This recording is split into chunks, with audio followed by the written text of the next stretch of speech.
I was told to visualize doing the exact steps perfectly and correctly. Nowadays, what I do is we had put together a video that was based on a white paper on whether or not you could use visualization as part of the constraints-led approach or nonlinear learning. We all grew up learning that visualization was a great way to learn to do a thing correctly. And there's that famous basketball study, some group practiced, some group didn't practice, and then the third group only mentally practiced shooting free throws. And I believe the practice group got like 20% better. The do nothing group did not get any better. And the visualization group was, I think, 19% better.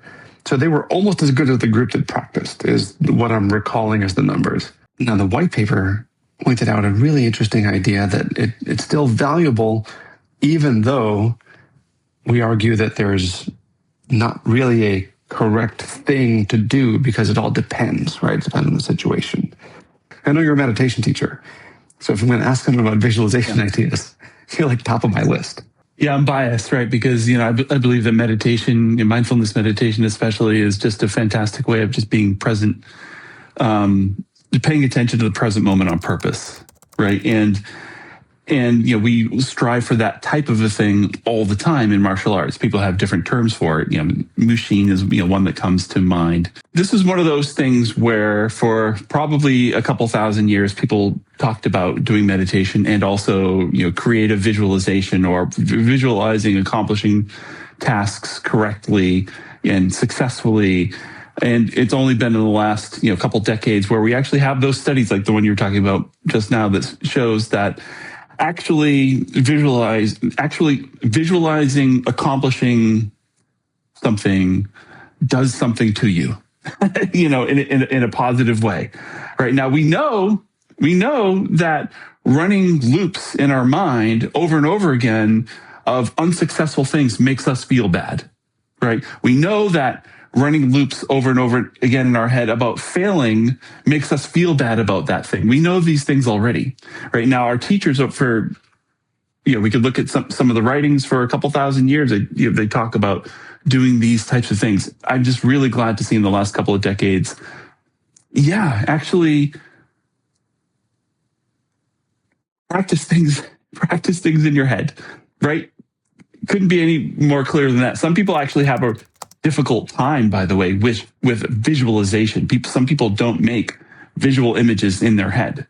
So there's probably, and I'm one of the people who does make visual images in my head. So I don't have the lived experience of what it's like to not see moving images inside my mind. So I'm not exactly sure how to coach those folks. I think there's probably ways of doing that. But we are speaking specifically of visualization.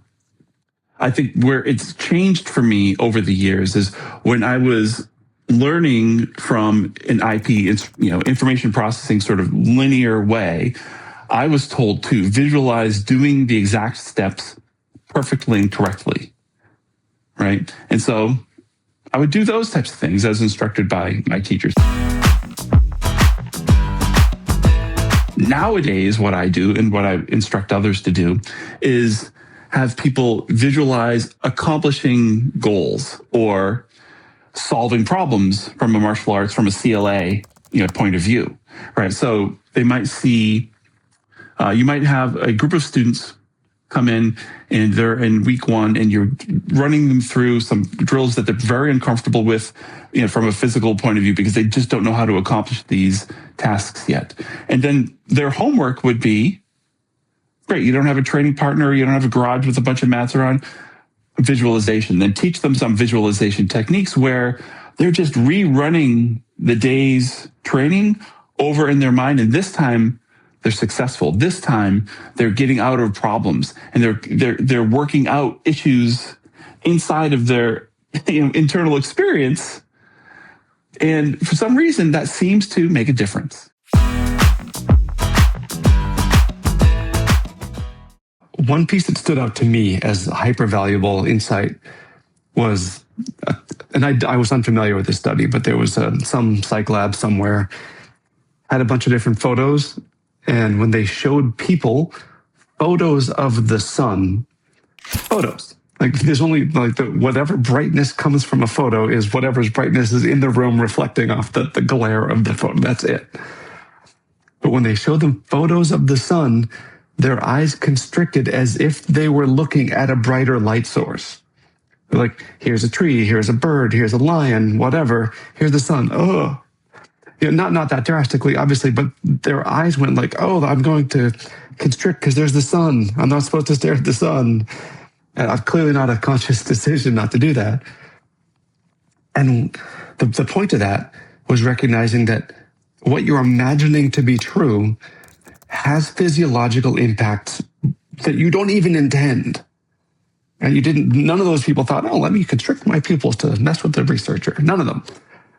Since we can't, like you said, suddenly manufacture a person to train with all the time, or the circumstances to train with all the time, we can, because we are conscious humans, we can visualize any circumstance, any environment, any partner, and work with that. Now, there's some tactile results that you're not going to get the same way. If you want to imagine, hey, what would it be like to be standing on a slope, on a rocky, gravelly slope, in the rain with a strong wind coming from this direction against two opponents, and one of them is really tall? That's really hard to bring into the dojo. It's just like, oh, and then a moment later, hey, I also want to practice on level ground, on well-mowed grass, against someone, a single person who is shorter than I am and has a particular body weight. I can just visualize that immediately. But to go from one of those to the other, your dojo's just not going to do that, no matter how much you paid for it. Like, you don't have that environmental range. And you can have that experience internally. One of our old jokes from the exactly. You can have the experience internally. One of our old jokes, in the outdoor training things when we were slipping around in the snow and ice, we would look at each other and say, "You can't get this in the dojo." Yeah. And you can't, yeah. But you can get it in your imagination. Now, look, folks, go to the academy, go to your dojo, train physically, right? There's nothing that's going to beat. Yeah. There's no real substitute for training with another resisting opponent with good coaches. But okay, that said, use visualization as a supplement to your training. Use it to work out problems that are so confusing to you, so strange to you. Maybe all it does is bring up questions for your coach. Yeah. Great, especially if you're new, right? It may just bring up a whole bunch of scenarios that you want to bring up, some issues that you're having, maybe some mobility issues. Who knows what goes on inside your own imagination, right? So yes, go to your academy, supplement with visualization. The downside to saying, oh, well, if visualization works, I'm going to learn martial arts through visualization, is you may have no idea that, oh, I would just grab his wrist and twist it over there, and he would fall down, and I would be victorious. And then you realize, I can't do that. If you never have experienced that, you're really just good at martial arts in your head. And that's not a recipe for success. Yeah. Right. The visualization part removes actual real life perception action loops, right? So critical. Yeah. So we need those things, for actual martial arts training.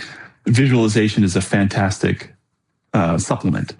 Yeah. So use it. And this was the upshot of the paper, right? If you use it to give yourself the opportunity to rehearse things in a varied set of constraints that you wouldn't readily get any other way, or wouldn't readily get at the moment when you are just not at the training center. What a great way to supplement, to adjunct the active training you were doing, getting response from a resisting human being on the other side of it, in the case of combat sports or martial arts.